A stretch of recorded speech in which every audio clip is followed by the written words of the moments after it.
The important thing about asset protection is you need to do it when you don't need it.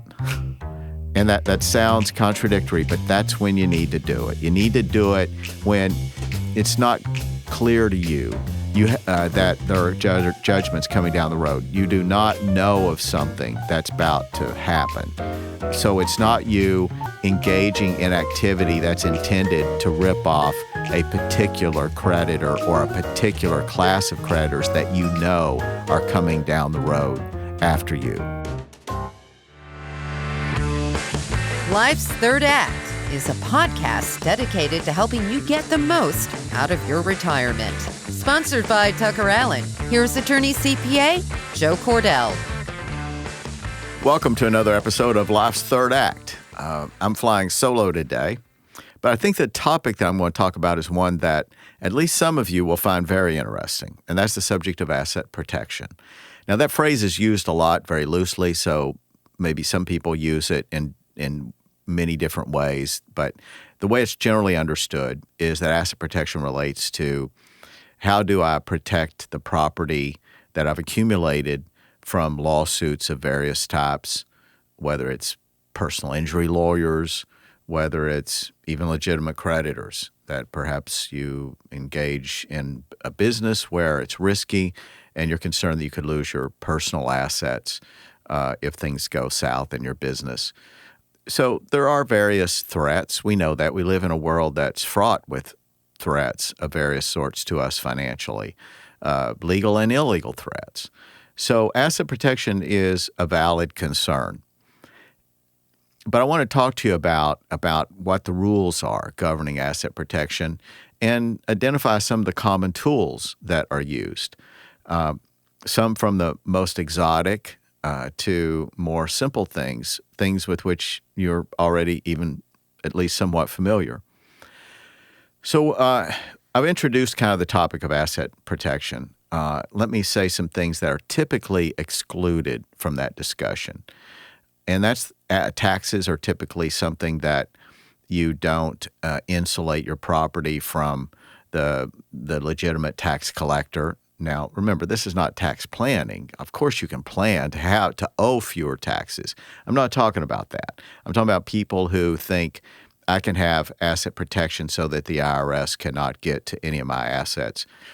And they mean legitimately owed taxes. Obviously, not only are you likely to run into criminal charges in going down that road, but quite frankly, there are not laws designed, as you might imagine, that will be enforced that will relate to escaping what the IRS considers as your due liabilities. So I would also include things relating to support. Support is also one of those things that, as a matter of public policy, we've decided that whether it's maintenance or child support, these are things that should be first in line to the extent that people are making claim on your assets. So many tools that you would use, not all, but many tools that would normally provide asset protection, as a public policy, we've decided that often those tools will not apply to support claims. So we have taxes, we have support claims. Bankruptcy court has powers that many other creditors do not have. So to the extent that there's administrative costs, et cetera. So these are kind of the largest categories of exclusion.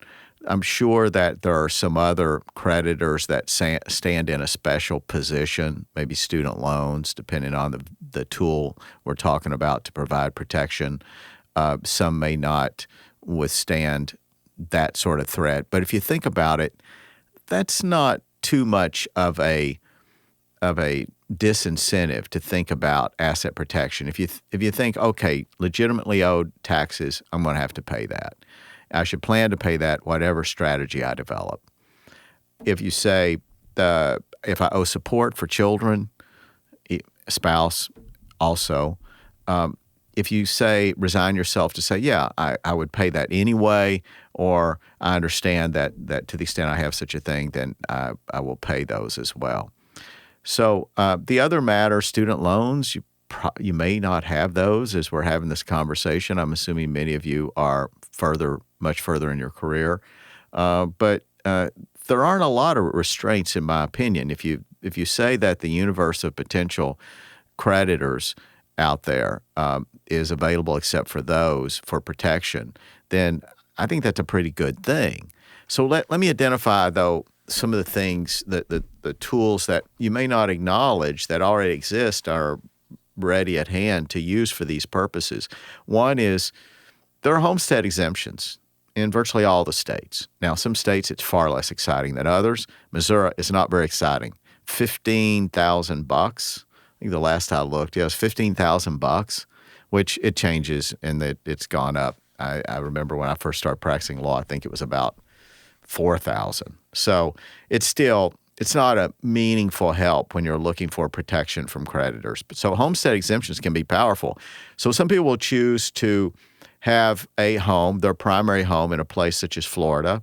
Texas also is very good, which unless Florida has recently changed its laws, it's an unlimited homestead exemption. That means you can have a $10 million house, and if you have $10 million in it, then if that's its value, then that's protected. Whatever the value of your house is, if that's your primary residence, it's protected. Now, this does mean residency in Florida. So you can't just own a house, a second home, and say I'm going to take a homestead exemption in Florida. But the good news is, if that is your primary home, if you're willing to go to the effort to make it your primary home, then you just heard it's a short list of creditors that can ever collect. I think O.J. Simpson, in fact, in the face of all the litigation against him, I think he had a house that was bulletproof, pardon the phrase, in Florida. So homestead exemptions, these are easy to use, and depending on where you are, can be very effective in terms of protecting a store of wealth. Another, tenancy by the entirety, which doesn't exist in all states, but it's a special status. It's when a married couple owns property and the statute permits that ownership to have special characteristics. It's not just a joint tenancy, as it is in a number of states. A joint tenancy is a way of owning something where whoever lives longer will typically have a right of survivorship. So that's not particularly healthy. It's not helpful if we're talking about asset protection. So joint tenancy with right of survivorship is a useful thing if you're doing estate planning, et cetera, but not for asset protection. Now, in Missouri, it has the quality with right of survivorship. So, when you own assets as a married couple in Missouri, it does have that quality, but it's more than that. It's called tenancy by the entirety. And as the term entirety implies, the law views it as a single ownership. So that means a creditor that comes against one of you cannot break that entirety, cannot force a sale of that asset as they normally could with joint owners of assets. In this case, it's protected. It can't be broken by a third party bringing a suit and breaking it apart and getting a judgment against one party and collecting. The only way that you can end a tenancy by the entirety is by way of divorce or one of the parties choosing to end a ownership of tenancy by the entirety. They can do that. They can convey the property to a third party, their interest, and they can end either spouse can choose to end a joint tenancy, a tenancy by the entirety. So in that case, that means that if you had a creditor that didn't have a judgment against both of you, then that would be a pretty good thing. That means that they can't get at this asset, barring these 3 or 4 special categories we talked about earlier. Creditors can't get at assets owned that way. The only problem that I see with tenancy by the entirety, what bugs me about that as an avenue for asset protection, is that often these creditors that come along, depending on people's occupations, et cetera, will be getting a judgment against both parties. And if it's a judgment against both parties, then the tenancy by the entirety is no longer a help, because you both are owners and you both are liable, as opposed to one of you being liable. So if you were in a situation, though, where I'll choose what once was common, say 40 years ago, You would have one spouse at home, maybe homemaker raising kids, another spouse working, and that spouse may be in a risky business. Maybe it's a gynecologist or obstetrician different professions where there's high probabilities of lawsuits, where maybe the malpractice coverage or other insurance coverage may very well not be adequate, or its premiums may be just prohibitive. I heard that about some areas of the country that are notorious for litigation. And they have laws very favorable to plaintiffs. So in that situation, tenancy by the entirety does give a ton of protection, because it'd be very unusual to be able to sue the wife, right, to bring the wife in as well as the husband, assuming the husband's the doctor. Anyway, whoever's the doctor, then that would be an unusual scenario. So tenancy by the entirety is, that's a wonderful way to own assets in that scenario. What else is there other than that? I think you're probably familiar with corporations. Corporations, again, they can be very helpful. A corporation is especially helpful in LLCs.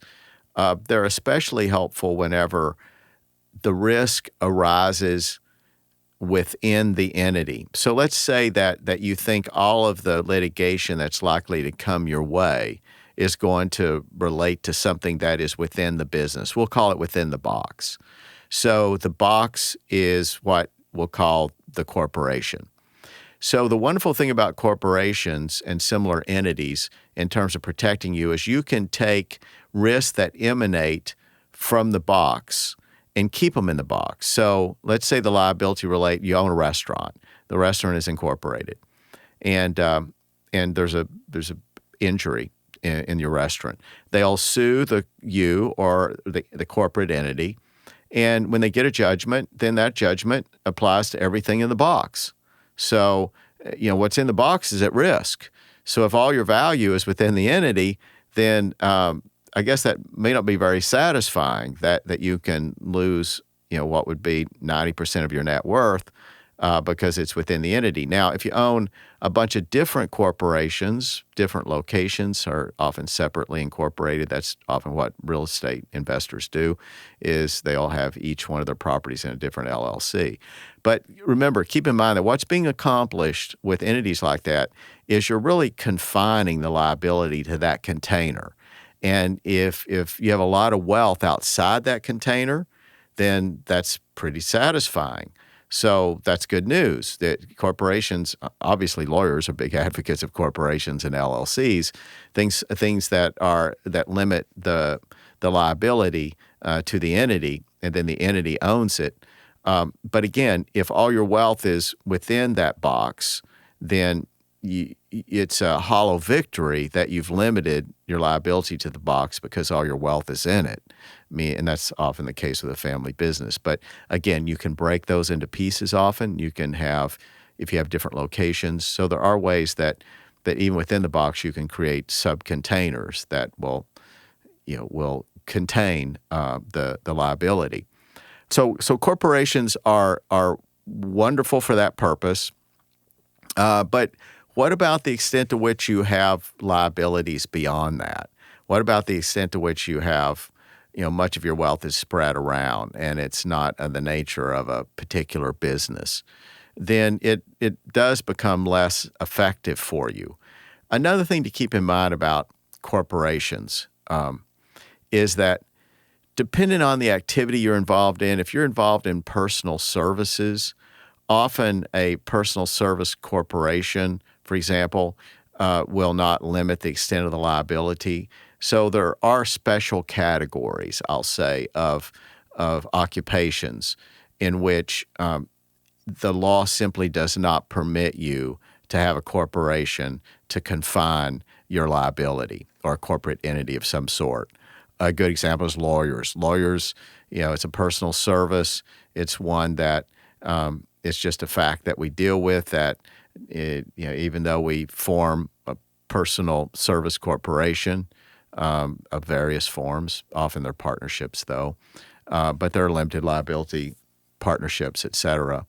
there still are things which can spill over depending on the nature of the malpractice or whatever the actions are. So there are professions where it is difficult to limit liability or claims to what's happening within the entity.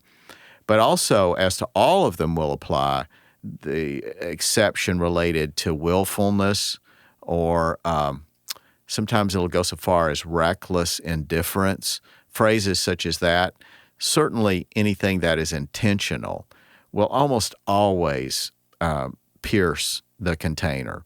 So if you have a business and you engage, you own the corporation and you engage in conduct that is malicious or intentional, et cetera, then there's a number of public policies, if not statutes, that would exclude coverage, would not give you the protection you would expect.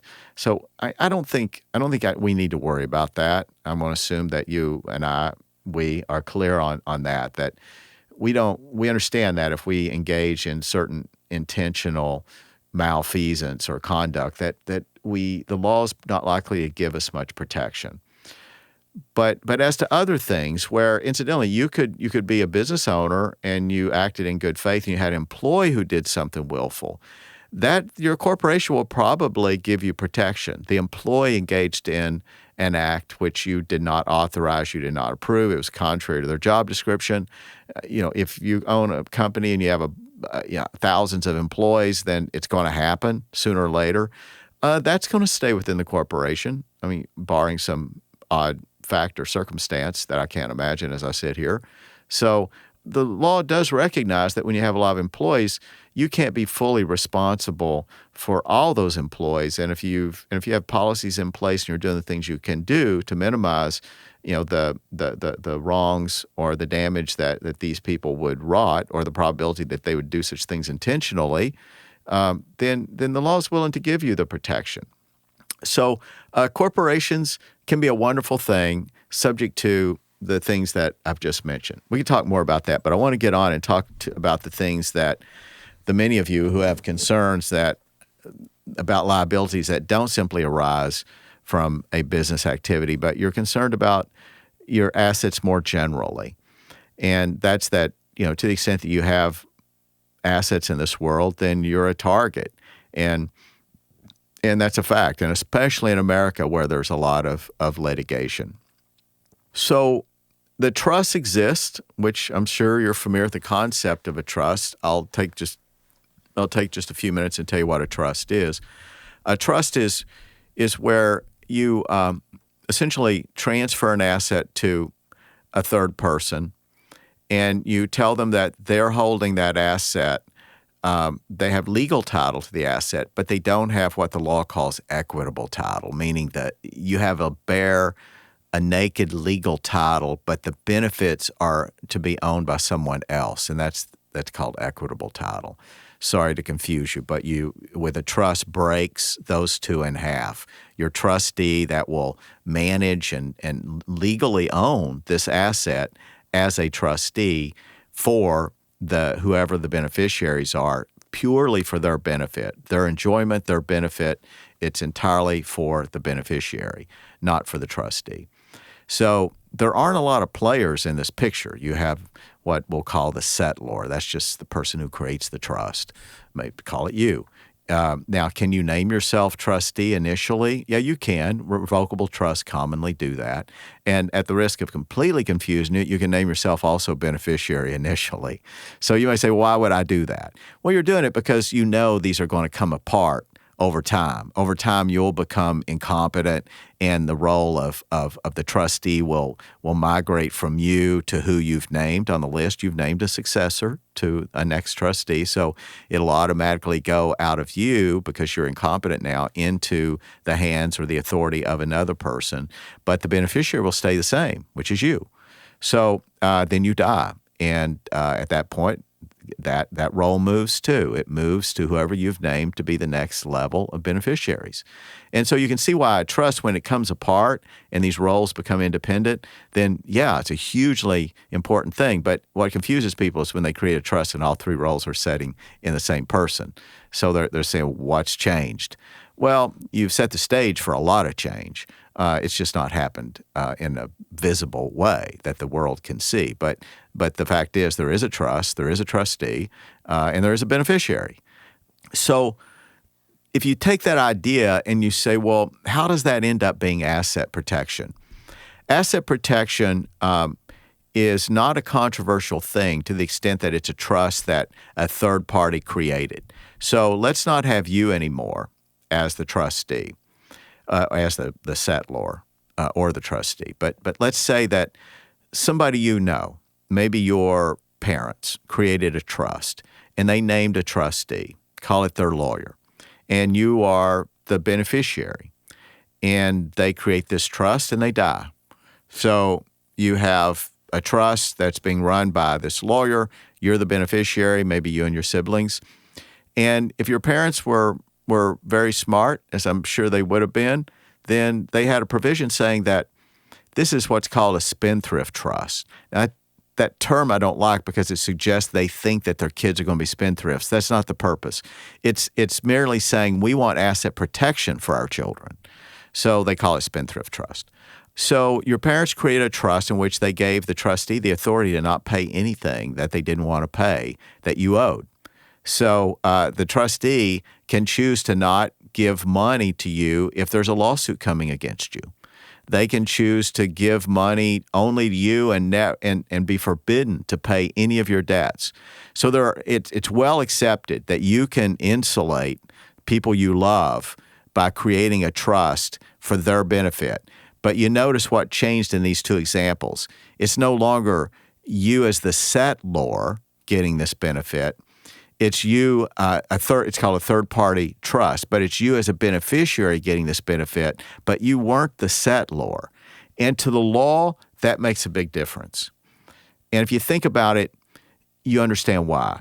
It's one thing for you to have had dumped into your lap. You didn't create this thing to shortchange creditors. This thing was created by your parents, and you had no role in it. You were named a beneficiary, and you don't even have control over it.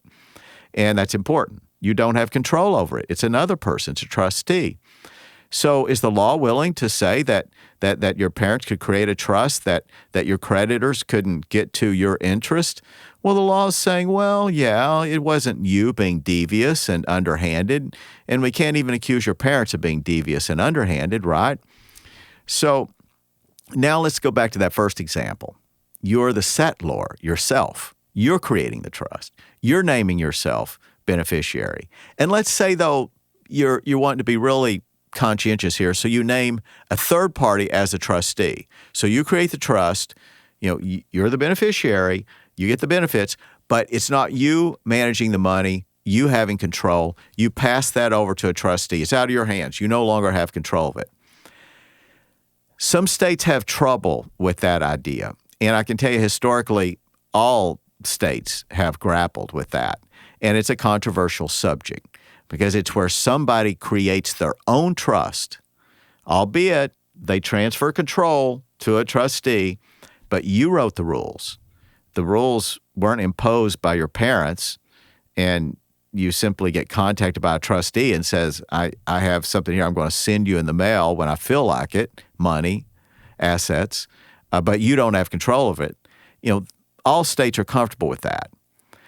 What they're not comfortable with is a bulletproof trust that you create for yourself. You can do it for your kids, and incidentally, I'm a big, big advocate. When you're doing estate planning, I think it's almost neglect.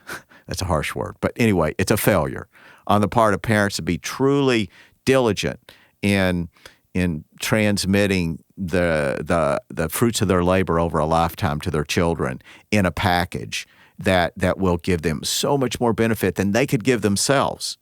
Because as I'm about to tell you here, there are constraints for your ability to go out and do that. You won't, even after I give you this explanation as to some ways you can do it, it's still not as good as that third party who creates it, and you're the beneficiary, and guess what?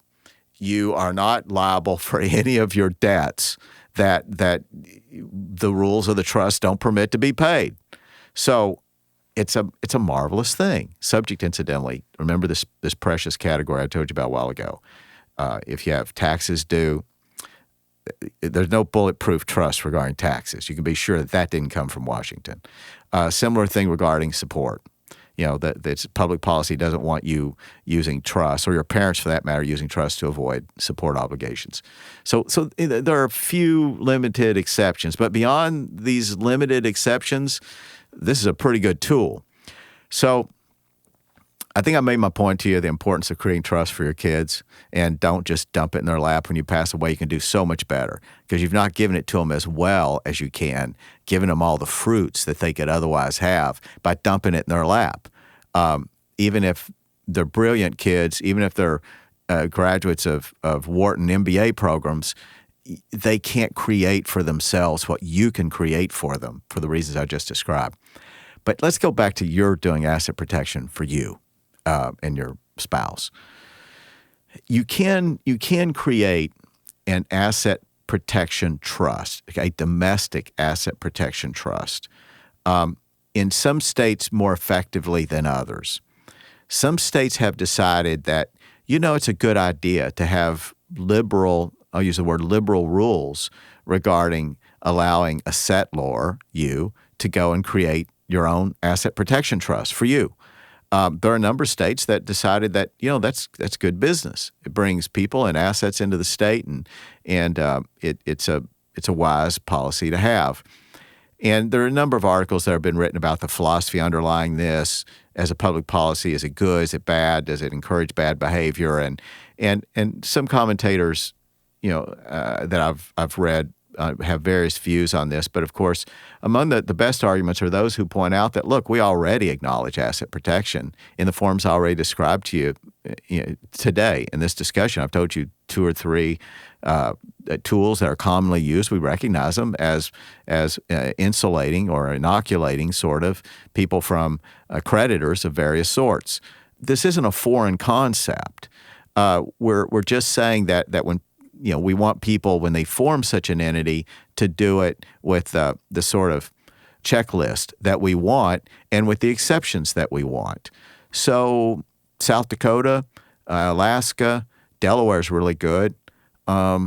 Nevada, these are all states that have a reputation as being pretty strong in their statutes regarding this sort of asset protection. Missouri, incidentally, I will tell you, it's not bad. Missouri is pretty good, in fact. It's not on the list of maybe the top most desirable jurisdictions, but it's a little bit of a hassle to go form a trust there and have some assets, maybe especially real estate, that are going to be outside the state. So there's a little bit of concern that those may be governed by the laws of another state, even though when you set up the trust, say it in South Dakota. Let's say you go to South Dakota, you set up the trust. Well, any assets that you have within the state of South Dakota, such as financial assets, you can create accounts that are governed by the state or institutions in the state. So those are probably pretty strong. But other assets, businesses that do business outside there, that's a tough one. Real estate that's in other states, you may have a creditor that brings a lawsuit in the other state claiming that state should have authority over its assets and arguing that it's a public policy violation for Missouri to comply with the normal laws that exist between states called comity.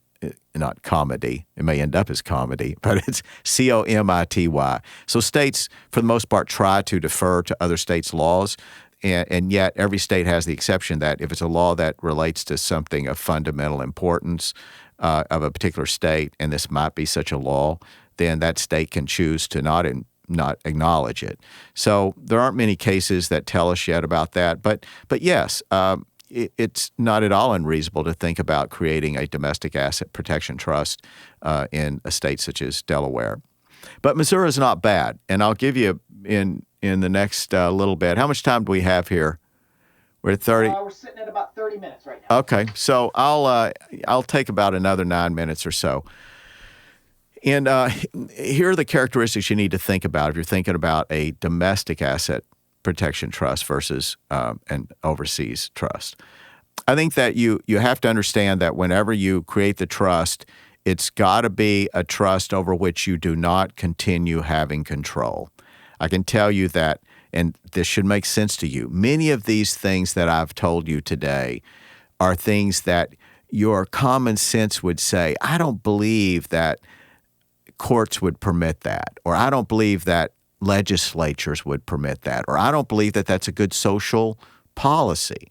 So that sniff test is often reliable. And similarly regarding creating a domestic asset protection trust is that whenever you create a trust in the United States versus offshore, when you create a trust in the United States, you've got to give up control of it. And for that matter, quite frankly, you even have to give up control wherever you do it. So that's not a distinction between those that are in the United States versus those that are abroad. In all cases, you have to surrender your control. That has to be a term that's within the documents, is that you no longer have say over this trust. And that should make complete sense to you. I mean, if you have the ability to change the rules or to direct the trustee, or heaven forbid, if you're the trustee, I mean, it should be apparent to you that that doesn't pass the sniff test. No country, especially America, is not going to have laws that are going to allow you to do that. So keep in mind, if you're going to create an asset protection trust, you have to be willing to give up some meaningful control of the asset. Now, can you continue being a beneficiary? Remember that first example where you create a trust, you originally named yourself as trustee and beneficiary. Well, now you know you can't be trustee, so you know that you can no longer be trustee, but can you be beneficiary? I mean, that's critical. Otherwise, there's no point in having this conversation, right? Otherwise, we're talking about just estate planning for the benefit of somebody else. This conversation is about, can you do something to protect yourself? And I'm telling you that, yes, you can, but you cannot be the trustee. You can be the beneficiary. But there have to be rules. In Missouri, there are a few rules in particular that you have to pay attention to. And some of them are very technical. Like in Missouri, there has to be someone at all times other than just yourself that is eligible to receive benefits by this third-party trustee. Well, that's not hard to accomplish. You name somebody else as a co-beneficiary. Doesn't mean they have to actually get anything. It just means that they have to be eligible. So it means that the trustee has to have the authority, if he or she chose, to confer benefits to someone other than just yourself. So when you first hear that, you think, well, that reduces the value of this. But not really. Think it through. You just have another person, and this is not gamesmanship. They have to be truly eligible to receive benefits. But again, it does not mean that your trustee will pay those benefits to them, but the trustee has to have the authority. And you see how this is a little bit addresses that concern in terms of public policy, that this invites people to behave in an irresponsible, even a dishonest way. So one way Missouri has addressed it is adding that requirement. And that's reasonable. Some states wouldn't have that requirement. They would just require that you no longer have control. You create it, you put your own terms, but then you hand it to the trustee. But the trustee has the discretion to pay out the money, and they have a fiduciary duty to do the right thing. So we don't have enough time here to talk about some of the terms that you would want to be in that trust to be sure that your trustee has the ability to protect you from creditors as well as to let you enjoy, the fruits of your labor at the same time. So it is something, though, that can be walked, and it can be walked successfully. One other thing I definitely want to get to before we wrap up here is anytime you use a trust, one thing you've got to be incredibly conscious of is there is a set of laws, an act that exists in virtually every jurisdiction in the United States. And this regards fraudulent conveyances, or the newest version is the Uniform Fraudulent Conveyances Act. Missouri has adopted it. Virtually all states in some form have adopted this. Here's the reason this is relevant. It's a huge issue when you're creating an asset protection trust. Among the purposes of this statute is to assure that people do not, and I quote, hinder, delay, or defraud creditors. Hinder, delay, or defraud creditors. So there are a number of court cases across the country involving people who, in anticipation of a failure of their business, or they see smoke on the horizon, or maybe a lawsuit has been filed against them, then they run out and they try to form this asset protection trust. I can tell you that doesn't work. It violates the Fraudulent Conveyances Act in virtually every state. And it should, right? I mean, you should be suspicious if I'm describing to you something here that sounds too good to be true. Oh, you mean I can be sued and then I can go form this entity and suddenly I can walk away and have no liabilities? I'm judgment proof. That should not pass the sniff test. So the important thing about asset protection is you need to do it when you don't need it.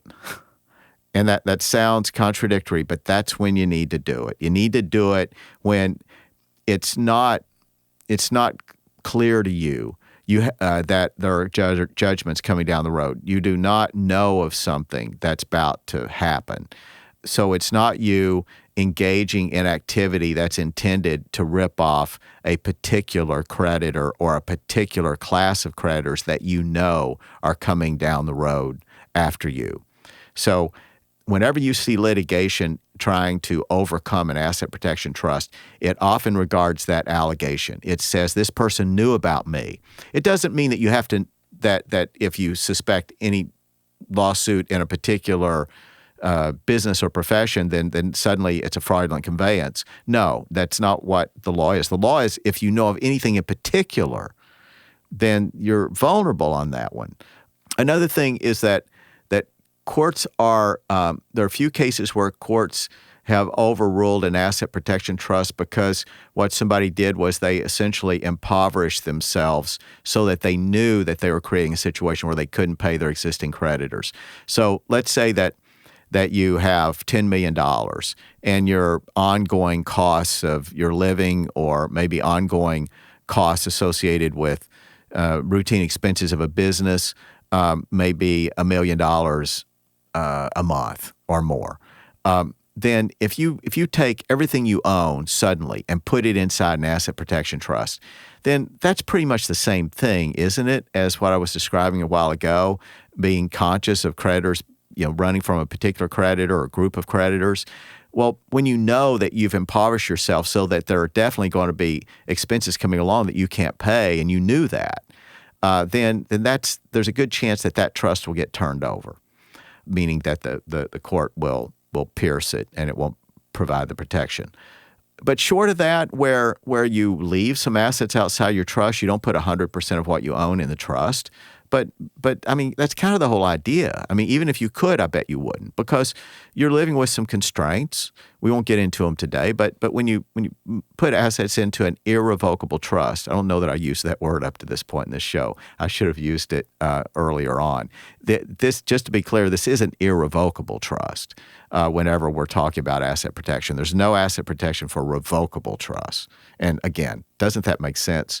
So obviously you're not going to be protected from a creditor, and then after the creditor loses and goes away, then you just abolish the trust. So obviously these are irrevocable trusts. So whenever you create an irrevocable trust, you do have to live by certain rules. So you probably wouldn't want to put 100% of your assets in there anyway. You'd probably, even if you could, have all the protection, because most people don't want to live with rules on everything. They just want to know that there's some substantial portion of their assets that they know will be protected. Maybe that's 50% of your assets. Maybe it's 20. For some of you, it's 10%. But the law might permit more than 50%. I don't want to tell you that you have to have a huge pot of money sitting outside your trust. That's not true. You just can't so impoverish yourself that your standard of living alone tells you that you're essentially ripping off your creditors. That's not fair play in the mind of legislators and courts. So I've not talked about offshore. The reason I've not is that there are a number of countries that have laws that are designed to attract people. Cook Island, for example, is right now very attractive. They have laws that are very favorable, very protective of people who create trusts. All that is good and great, and I don't question that these jurisdictions are prepared to protect their asset protection business. in those islands is where they make a lot of money is internationally. I think the law will protect you there. The problem is that your body is here in the United States, and that's how people have run into problems in these asset protection trusts that are offshore, is that somebody will sue them, they'll get a judgment, and then the person will bring an action to collect the judgment. So you're there in court in the United States, remember, because the creditor can sue you here, right? I mean, even though your assets are somewhere else, the creditor can sue you. So the creditor sues you, you're in court, and they present evidence that you have had all these assets, or maybe even that you do have all these assets if they're not concealed. And you may have to disclose them. So let's not even entertain the idea that you would defraud the court. That's really bad outcomes. So anyway, the judge knows you have assets in this trust in some form. And you're saying to the judge, I don't have any control of it, Judge. So that may win in some courts in the United States. But I can tell you that there are courts, and you can read these cases, where the judge says, I think that you're guilty of contempt. I'm telling you to pay this person this money. And you're saying, Judge, sorry, I'd like to. I know you think I'm rich, but I just don't have any control over it anymore. I can tell you a lot of judges have had that person handcuffed in the courtroom and taken to the jail and declared in contempt and said, you're going to sit there until you decide that you have the authority to make a phone call to somebody to do this. Now, in a way, it's a game of chicken because the judge can't keep you forever in there if it's contempt, because the contempt is only to get you to do the right thing. It can't be punishment. So the judge is betting that you do have the power to do it. And quite frankly, history has shown us that often people can make a phone call and get money sent. But it is in control of the trustee, not the person. But the person can sit, and there's cases where the person sits in jail for a long time saying, I don't have control of it anymore. There's nothing I can do. It's an asset protection trust, and the trustee is forbidden to pay money under these circumstances, that would be the language you'd want in such a trust, right? So to me, that's not gratifying. I just know that judges get offended in the United States. Your body is here, and that's the problem. It's different if you live somewhere else, and the creditor were here. But you live here, the creditor's probably in the United States. Even if they're not, they're going to resort to United States courts. And you're standing in front of a judge saying, sorry, yes, I do have a trust, but I can't do anything about it. It's in Cook Islands. That sometimes doesn't end well. So that's not so much a legal answer for you as a practical answer for you. So I'm not a big fan of the offshore trusts. I think that we have wonderful tools here. They may not be quite as good on paper as the offshore trusts, because you can do just a lot of complex things with offshore trusts. So I don't want to diminish them. I just want to tell you at the end of the day, you're standing in front of a judge in the United States saying you won't do something. You're saying you can't do it. And I find that courts, when they want something done and they think you're playing games with them, or they don't approve of what you're doing, they can make life hard. So that's a practical concern more than if this were a law school exam. I might say, yeah, international, domestic asset trusts, you can do things that you can't do in the United States. But at the end of the day, it's about what happens in a practical way versus what the language of your trust says, or the language or the statutes of the jurisdiction say. Whether it's Cook Islands or Bahamas or wherever it is, at the end of the day, it's what happens to you where you stand in the United States. So anyway, that's an introduction to asset protection. I think it's a great thing to do. I'm an advocate of it. And depending on your circumstances, you could use any one of these tools. An irrevocable trust is a marvelous asset for that purposes, or a legal mechanism for that purpose. But you just need to go into it with your eyes open that you live with some limitations, but you also get some genuine protection. So hope that was helpful. This has been another episode of Life's Third Act. Till next time, take care. You've been listening to Life's Third Act, a podcast for thriving in retirement, sponsored by Tucker Allen, your estate and elder law advisors. Each week, we discuss topics and answer questions to help you better plan for your future. For more information, visit tuckerallen.com. Subscribe and listen again next week for another edition of Life's Third Act. The choice of a lawyer is an important decision and should not be based solely on advertisements.